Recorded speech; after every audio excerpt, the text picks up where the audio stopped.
Merci beaucoup, Aïssatou Ndiaye, maire de la commune de Ndiafat, membre de l'Alliance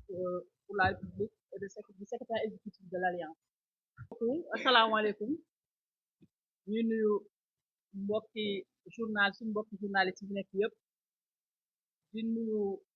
ñi nga xam ne muy la presse nationale ak internationale ñu leen di nuyu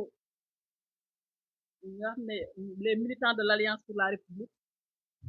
di nuyu suñu président de l'Assemblée nationale monsieur Mame Diop Amadou Mame Diop di nuyu monsieur le ministre Mansour Faye ak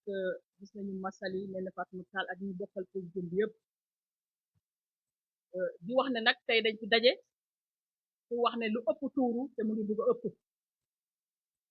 di jël les Sénégalais en témoin parce que nag boo déggee duma la topp fekk fañ jëm mu sori li nga xam ne moo am tey ci Sénégal xamuñ ñu koy tuddee parce que dañu topp président Macky Sall booba léegi naan haute trahison haute trahison haute trahison li fi am haute trahison mu ngi nii parce que dañoo dénk koo xam ne suñu république bii muy Sénégal mu dem waat ci devant tous les Sénégalais ne dinaa respecter la constitution dinaa respecter les libertés dinaa nekk garant des libertés te ku ne xam ne ne liberté nag du fondamental mu ne ma nekk chef suprême des armées ñu gis ne kooku tey pouvoir yëpp jël na ko jox ko un homme jaarul référendum jaarul loo xam ne assemblée nationale la kon buñ naan haute trahison je pense que loolu la te demaguñu fenn loolu nag moo tax ñu jël sénégalais yi en témoin wax ne monsieur le ministre Mansour Faye son seul tort mooy lan dafa assumer tey ancrage am ci opposition bi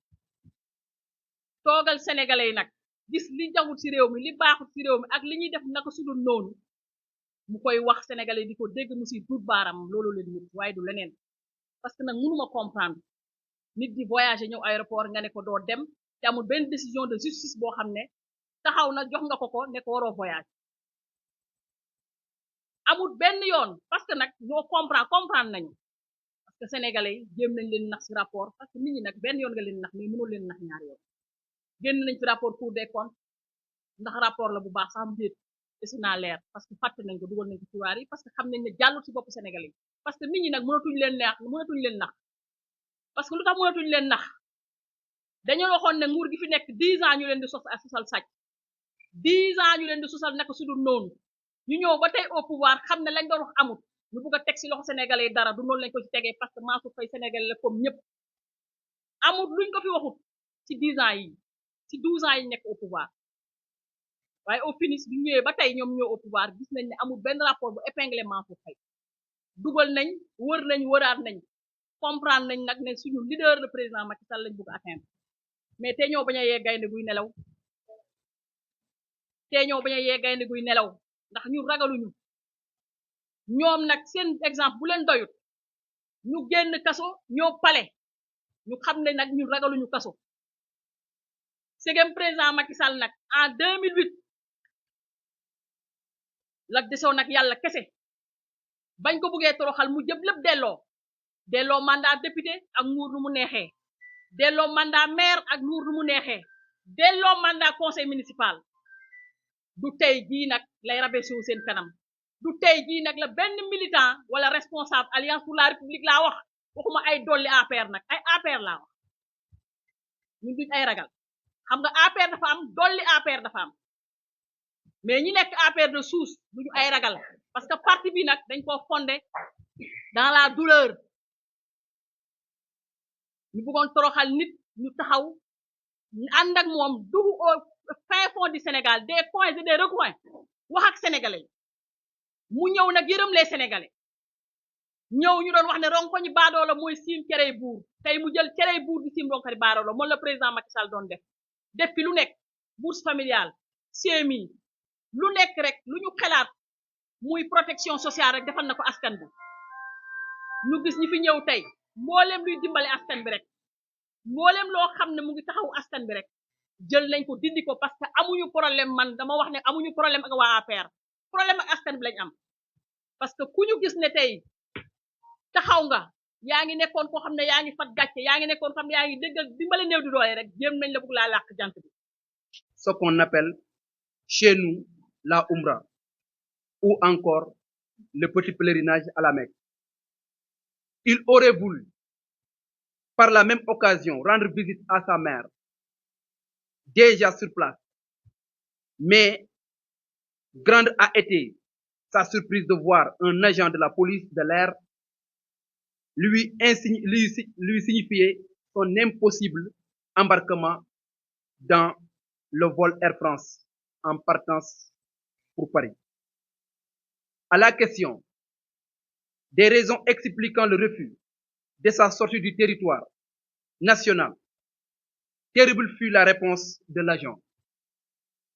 C'est sur instruction de l'autorité supérieure. Cette décision prise par l'autorité supérieure est, vous en convenez tous, une grave et inacceptable atteinte à ses droits de citoyens libres, seul maître de ses mouvements dans le strict respect des lois et règlements en vigueur dans notre pays. Des droits inaliénables, car reconnus par notre charte fondamentale, notre constitution, dans son préambule, son titre numéro 2, qui traite spécifiquement des libertés démocratiques, et en ses articles 7, 8 et 14. Mesdames, Messieurs les journalistes, cette décision de l'autorité est un violent abus, une négation des principes et des valeurs qui fondent notre état de droit et notre république. Il ne s'agit nullement d'une première, mais bien d'une récidive antidémocratique, expressive d'une très grave et très inquiétante dérive dictatoriale. Déjà, certains anciens ministres, d'anciens directeurs généraux et des hommes d'affaires supposés proches du pouvoir sortant ont été frappés par cette brutale et illégale mesure d'interdiction de sortie du territoire. Cette agression est d'autant plus injuste, absurde et bêtement méchante que notre camarade Mansour Faye, de ce que nous en savons, ne fait l'objet d'aucune procédure, d'interdiction devant un juge, d'aucune enquête, encore moins d'une quelconque accusation en quoi et sur quoi que ce soit. Rien en droit n'autorise une pareille forfaiture et une si ignoble imposture. C'est pourquoi l'Alliance pour la République dénonce solennellement et avec la plus extrême des énergies ce coup de force perpétré par un pouvoir aux abois et qui affiche sans honte aucune son incompétence. Madame, Messieurs, vous vivez avec nous la situation qui prévaut aujourd'hui au Sénégal. Notre pays traverse un des moments les plus sombres de son histoire. Une clique s'est emparée du pouvoir et entend gouverner par la terreur qu'elle inspire, par sa volonté de bâillonner toutes les libertés démocratiques